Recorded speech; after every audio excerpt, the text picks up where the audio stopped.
देखिए ये आपका एक क्रियाकलाप है जिसमें ये 3 बल्ब का एक घरेलू परिपथ है।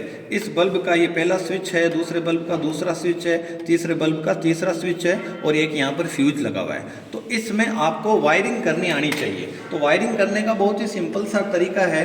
पहले बल्ब का एक तार पहले स्विच से, दूसरे बल्ब का एक तार दूसरे स्विच से, तीसरे बल्ब का एक तार तीसरे से जोड़ देंगे और जो एक एक इनके टर्मिनल रहे हैं उनको आपस में जोड़ देंगे और इसी प्रकार स्विच के जो खाली रहे हैं उनको आपस में जोड़ देंगे। मतलब ये प्रत्येक बल्ब स्विच के साथ श्रेणी क्रम में है और तीनों बल्ब आपस में समांतर क्रम में है। और फिर जो ये एक अंतिम तार होगा इससे हमें फ्यूज जोड़ना है। आपको यहाँ से अगर समझ में नहीं आ रहा है तो मैं इसको आपको डायग्राम से समझाता हूँ। जैसे देखिए आपका ये 3 बल्ब है, यहाँ पर 1 2 3 और प्रत्येक बल्ब में 2 पॉइंट होते हैं और यहाँ पर आपके 3 स्विच हैं और प्रत्येक स्विच में भी 2 पॉइंट होते हैं।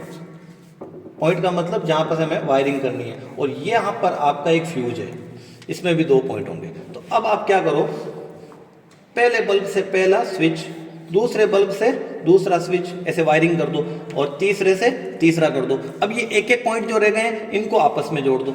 इसका जो एक एक रह गया इनको भी क्या करो, आपस में जोड़ दो। अब आपने जो ये आपस में जोड़ करके ये कॉमन पॉइंट लिया है, यहाँ से एक वायर लेते हुए फ्यूज से जोड़ दो और ये जो दूसरा वायर है इसको आप ऐसे लाइव वायर में जाने दो। तो ये आपका जाएगा मेन कनेक्शन में। तो ये इसका कनेक्शन का तरीका है। तो कहने का मतलब ये है कि आपको ये जो बल्ब का, बोर्ड का घरेलू परिपथ दिया हुआ है इसकी वायरिंग आपको खुद को करनी पड़ेगी। ये वायरिंग आपको करनी चाहिए, आनी चाहिए। अगर आपको नहीं आती है तो एक बार इसको देख लेना। वैसे इतना कोई करवाता नहीं है लेकिन फिर भी आपको पता तो होना ही चाहिए।